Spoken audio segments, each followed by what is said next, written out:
Hello, welcome to our second episode of Jack Health's monthly game show, Points of View, with Jimmy and Jamey. Today we have 3 questions with topics like Apple Vision Pro, drug launches, and AI. Let's jump right in and see whose opinion will sway me the most this week. So our first segment is Gold or Glitter. Some are suggesting that newly released Apple Vision Pro and spatial computing are going to revolutionize computing the way iPhone changed mobile devices and cell phones. Is Apple Vision gold or superficial glitter? Jamey, do you want to go first? I would love to go first, but I'm going to be gracious and let Jimmy go first this week. Okay. I am going to say that it is gold, but in the right application, and a little bit of a caveat there. I think having a supercomputing AR headset that taps into Apple's ecosystem and all of the great things there, and how it can talk to laptops and phones and connect all of the people is great. I think it needs to be used in the right application. I think we have to resist temptation to use it at trade shows and congresses. We wait all year to have people come, our audience come and have undivided attention, and then we put a headset on them. We need to start having conversations instead. So I think it's gold in the right application. Jamey, are you ready? I'm ready. Awesome. Start. All right. Well, I'm going, this is straight gold. I think there is no doubt it's straight gold. Yeah, it's expensive. There's going to be a really low adoption rate to start. But if you go back to the very first iPhone in 2007, it was $499 for an 8 gigabyte iPhone. That was crazy expensive at the time. Phones were free or $100 off contract, right? Like that seems crazy now. We spend $1,400 for phones. Same thing with iPads. You look at Teslas when they came out compared to ICE autos. This is what innovation looks like.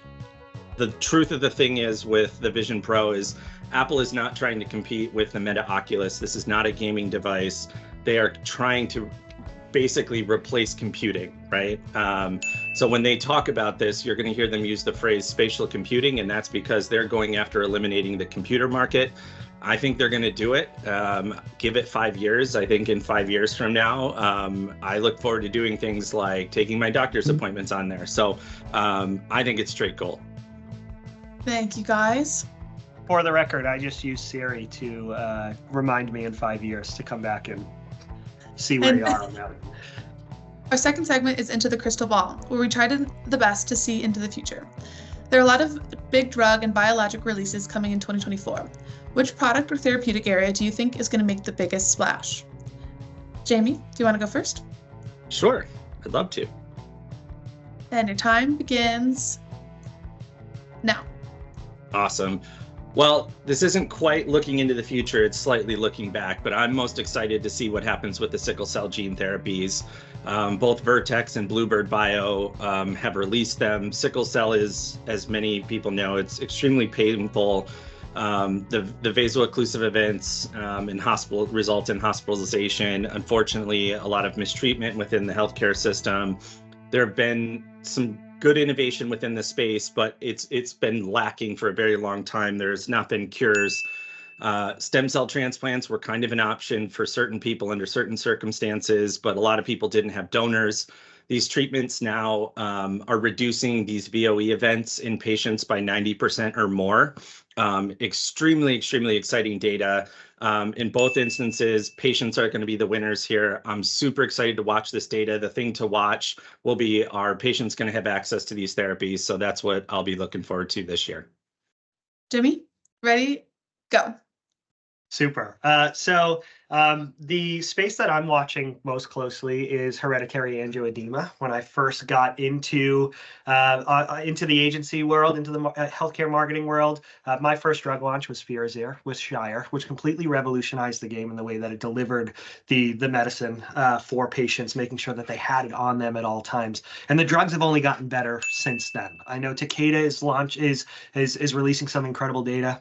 Or plans to release some incredible data this year, and then KalVista Therapeutics out of Boston, which is a much smaller biotech, just released some great data just a couple of days ago at Quad AI that again is going to revolutionize this rare disease and the treatment for this rare disease for patients. So we are at our final segment, and it is, are we doomed or are we saved? AI is everywhere, and even here at Jack, where we just hired our new AI-powered virtual intern, Zara, but there's a lot of feelings on both sides of and for and against it arguments. I also know that you're both using it on your daily strategy workflows. So based on your experience, is AI going to save or doom us? Jimmy, want to start us off? Let's do it. Ready, go. AI is going to save us. No doubt in my mind. I was skeptical at first. I was like, there's no way. Robots are scary. They're going to take over the world.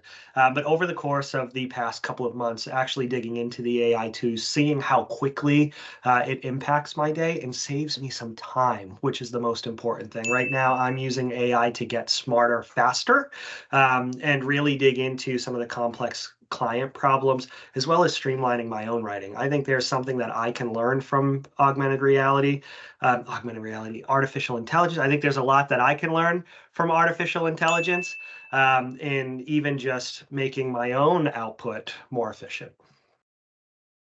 Awesome, well said. Jamey, ready? Ready. Begin. All right. Well, to be honest with you, this one feels a bit like a trick question. I think when AI first started bubbling up, it felt a lot like this was going to be another metaverse. And now we clearly know this is not another metaverse. This is for real. As Jimmy said, a lot of us strategists are using this in a lot of different ways. It's a lot of fun. It's enhanced our learning curve significantly. I'm using Chat GTP 4.0, the mobile app in particular, all the time because you can have actual discussions, verbal discussions with the app all the time. I'm loving it. When I stop and think about, is this going to save us or doom us? I think about things like robots on the automobile assembly line, and that was supposed to eliminate people. It didn't. We have technology to eliminate pilots and airplanes, and we still have pilots flying planes. My concern does get, are we going to become over reliant on AI and it's going to eliminate some of what makes us great strategists and great creatives? I don't think AI dooms us, but I also don't think it saves us. I think we've got to save ourselves. I think AI is part of that toolkit, like many others that will help us do it. It'll be fun to watch. Definitely. After tallying up all the votes, we have a winner. Congratulations, Jimmy. Thanks, Cam. Your soapbox starts now. Super.